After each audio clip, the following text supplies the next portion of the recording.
Good morning. Welcome to Suburban Homesteader, Wyoming, Arizona. This is Sandy. I'm so glad you came to join me this morning. I started yesterday and I'm making beef broth. So I'm going to show you the whole process. And I'm also going to show you, if you've never used an electric pressure canner, how to pressure can that beef broth. Let's get started. Now I'm going to use 2 cups of water in my pan with my 4 pounds of beef bones. And mine had a lot of meat on them, so I cut a little bit off, 350 degrees, 50 minutes, and then I set it on the stove. I want it to cool down for about 30 minutes. And I'm going to put that in a big stock pot, all those bones, not the little pieces. And all of that juice I'm pouring into a quart jar, and I'll put that in the refrigerator, and I'll show you what I'm doing with that later. Now on top of those beef bones, I'm putting 8 cups of icy water because I want it to cool completely down. And then I'm going to add a tablespoon of salt, 2 tablespoons of apple cider vinegar, and 2 tablespoons of orange juice. Now that is something that I have never added before. Now you can see the cold water has pulled part of the fat up, and so that's just the thing to do. Orange juice is going in there, apple cider vinegar is going to go in there, and also the salt. And I'm going to simmer that for 2 hours before I add the vegetables. Now, what vegetables am I going to do? I went over to the community garden and got some of my celery and carrots and an onion.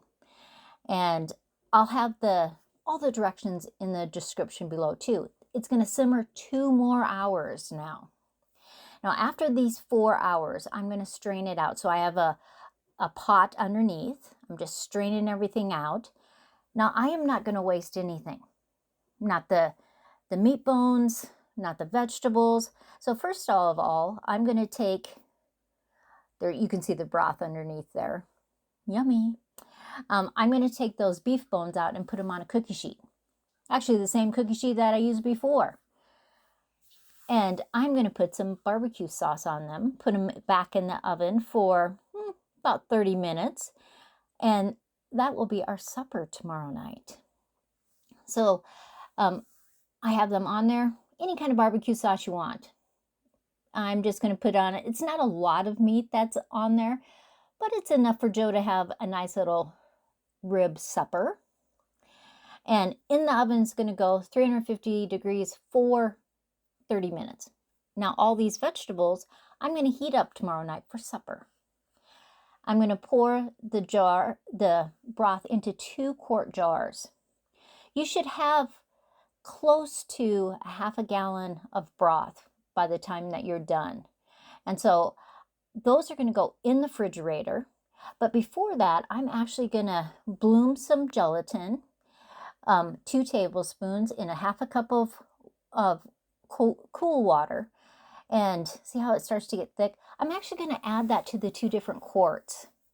I like that thickness that it will happen when it sits in the refrigerator overnight. So I'm just going to pour half in one jar and half in the other jar and mix it up well. You can already see the fat starting to float on top. And when you put it in the refrigerator, all the fat will float up to the top and you'll be able to take it off. So let's go put it in the refrigerator overnight. Now it's the next morning, this morning. See that layer of fat on everything? This other jar is just that juice that was from the ribs when we very first cooked them. So I'm just going to open those up, put a spoon in there, and I'm going to scoop out that fat because I can use that fat. Oh, like I'm frying potatoes, I'm cooking Joe some breakfast, I'm doing different things. I can use that fat so nothing is wasted. And I'm just going to put those in a couple little jelly jars, put them in the refrigerator. I could leave them on the counter, but I'm going to put them in the refrigerator. And look at how beautiful that bone broth had gelatinized because of the gelatin. Now, I'm going to use that other juice that was from that pan. I'm going to have it go through a sieve because there's particles in the bottom that I'm going to try to trap because I don't actually want that in there. As soon as that starts, I'm going to stop. I'm not going to pour the rest of that in there. And I'm going to heat that up because I'm actually going to can this in my electric pressure canner. So if you haven't seen that happen, stick around for that too. So I've warmed it up just to the boiling point, and I'm going to pour it into the 5 jars. These are pint jars. I am going to leave for sure at least an inch space for when I'm canning it. A couple of them are a little bit more than that. Now in a pressure canner, I am going to add 8 cups of hot water. And you can see I can fit 5 pints in my electric pressure canner. I'm going to turn it to the lock position. And because I am going to pressure can this, I'm putting it on high. I need it for 25 minutes. Now, a lot of recipes will say 20 minutes, but I am a very high altitude. We're almost a mile high.